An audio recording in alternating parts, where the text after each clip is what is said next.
dipersembahkan oleh di tengah ramainya masyarakat, kita seperti yang kita ketahui bahwa kita hidup bermasyarakat di masyarakat majemuk seperti itu. Dan dunia sekarang terasa lebih ramai dan juga lebih kompetitif. Jadi untuk mengapa kita perlu untuk menerapkan local wisdom dari Bengkulu yang Ayahanda sebutkan tadi? Ya, sudah sering saya katakan di ruangan ini bahwa manusia itu mutlak perlu dalam pengertian harus bekerja sama karena tidak bisa hidup sendiri. Disinilah relevansi falsafah dari Bengkulu ini ya. Pertama, saat ini begitu banyak beban yang kita pikul bersama sebagai bangsa, sebagai masyarakat. Ya. Kalau tidak ada kebersamaan, kerjasama, maka tidak akan bisa terpikulkan dengan baik. Memang boleh ada pembagian tugas, ya. Division of labor dalam bahasa Inggris. Kamu kerjakan ini, kamu kerjakan itu, kelompok ini begini, kelompok itu begitu. Ada yang bergerak di bidang pendidikan, ada yang bergerak di bidang sosial, kesehatan, pemberdayaan ekonomi, boleh pembagian tugas. Tapi dalam melaksanakan tugas dan tanggung jawabnya itu mutlak perlu kebersamaan. Disinilah relevansi, ya. Kita menjinjing bersama-sama menjadi ringan, memikul berat yang sama menjadi juga ringan gitu. Inilah alasan dan Islam sangat menekankan kerjasama ini. Itu yang dalam bahasa Al-Quran ta'awun. Gimana penjelasan Ustazah?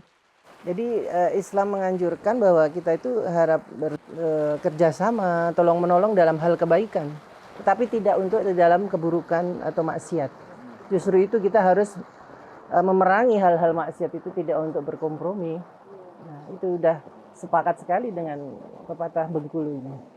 Nah, mengapa Bang Din umat manusia itu sangat penting untuk kerjasama? Apakah karena makhluk sosial ataukah karena apa gitu? Iya, jelas sebagai makhluk sosial dalam arti sudah punya kecenderungan untuk berhubungan sesama manusia, untuk menjadi makhluk sosial tadi itu.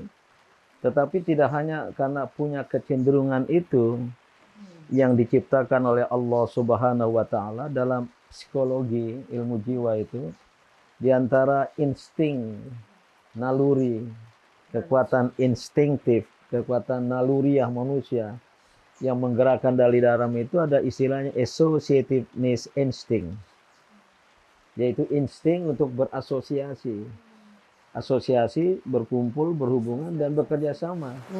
Sudah merupakan naluri manusia.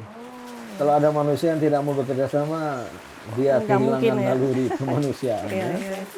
Dan mengapa jawaban keduanya itu adalah dengan kerjasama itulah bisa hidup secara lebih baik lewat kebersamaan, dan karena kita saling bantu-membantu, maka terciptalah suatu kehidupan bersama menuju kesejahteraan bersama. Sekarang menjadi tema dunia, ya, common good, yaitu kebaikan bersama, ya, common well-being, untuk menuju ya kebaikan umat manusia secara bersama-sama, ya, kerjasama. Saya memahami tingkatan at-ta'awun itu tingkatan ketiga. Tingkatan kedua bisa at-ta'awun itu tarahum, yaitu punya kasih sayang sesama manusia. Itulah yang akan mendorong adanya at-ta'awun, kerjasama. Sedangkan tarahum yang kedua itu harus kita mulai dengan ta'aruf. Pernah dengar kata ta'aruf? Ta'aruf pernah. Bukan muda-mudi yang kalau mau menikah berta'aruf sampai ke pelaminan. Ta'aruf li ta'arufu.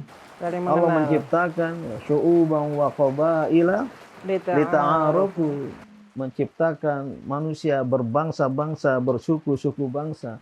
Li ta'arufu, ta'aruf, bukan saling kenal mengenal belaka, ya. Terjemahan Al-Quran yang ada itu untuk saling kenal mengenal. Ta'aruf, saling mengetahui kedirian orang lain, nilai-nilai suku lain, nilai-nilai bangsa lain, maka kita ciptakan mutual understanding, saling mengerti, dan mutual respect, saling menghormati.